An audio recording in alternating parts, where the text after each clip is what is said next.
Eh bien, bonjour les spotters et bienvenue dans notre live hebdomadaire de 15 h. Et comme on se rapproche des fêtes, eh bien, je suis devant la Tour Eiffel. Vous voyez, c'est un endroit magnifique pour parler de quoi? Des retraites. Parce qu'aujourd'hui, on va parler des retraites. Je pense que je ne pouvais pas parler d'autre chose. Et comme vous pouvez le voir, j'ai mis des AirPods parce que je suis dehors, parce que je suis devenu un Alain Garnier augmenté grâce à ça. Parce que pourquoi est-ce que je vous parle de l'augmentation des retraites ou d'un homme augmenté? Qu'est-ce qu'il faut augmenter dans les retraites? Parce qu'on a bien compris que le sujet était bien complexe. C'est pour vous parler du fait que le rapport entre le numérique et les retraites se joue aussi peut-être au Japon. Ah, pourquoi? Parce que pendant que nous on est là à se dire oui, 64 ans, l'âge pivot, etc. Et effectivement, les gens ont raison de se battre sur leur retraite, c'est quand même une grande partie de notre vie maintenant qu'on vit plus vieux.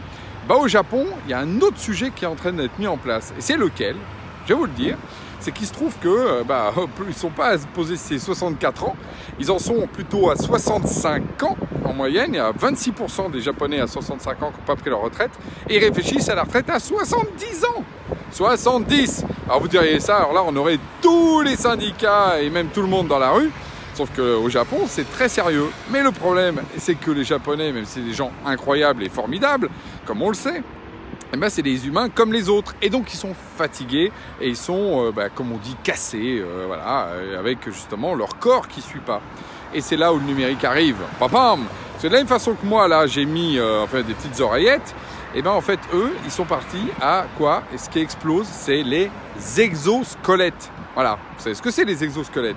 C'est des trucs qu'on se met autour du corps.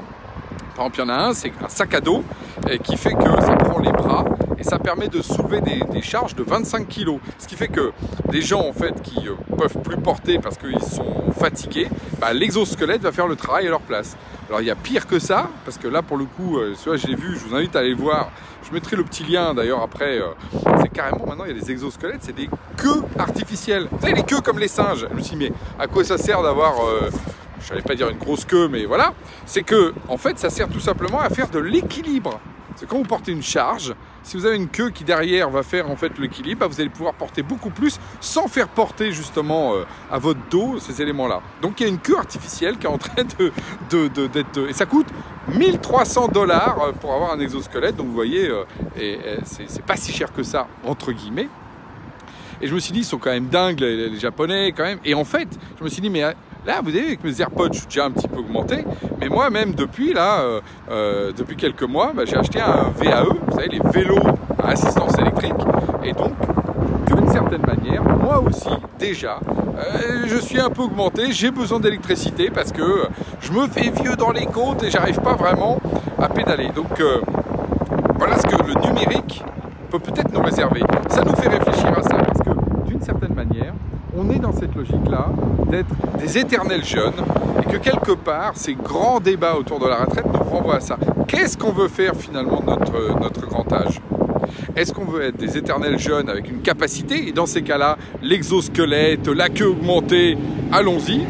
Ou est-ce que justement, on considère qu'il y a un autre âge, un vrai quatrième âge, dans lequel on va avoir une autre vie, une autre logique?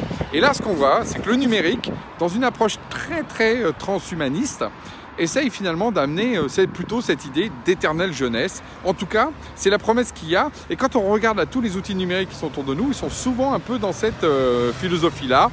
Une philosophie finalement de rester jeune malgré soi ou grâce à soi, malgré son corps. Donc ça, c'est une vraie réflexion. Et ce qui est intéressant, c'est de se dire que, alors que, finalement, pas si loin que ça, je parlais du Japon, on a justement des situations ou des questions de société aussi importantes qui sont en train de se poser.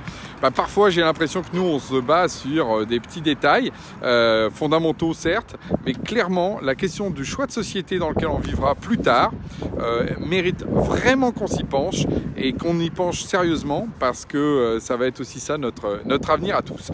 Sur ce, je vais attendre le Père Noël augmenté pour qu'il m'amène des cadeaux augmentés parce que ça, je pense que tout le monde va en profiter. Et je vous dis à l'année prochaine parce que, comme de tradition, j'arrête mes lives jusqu'en début d'année. À l'année prochaine!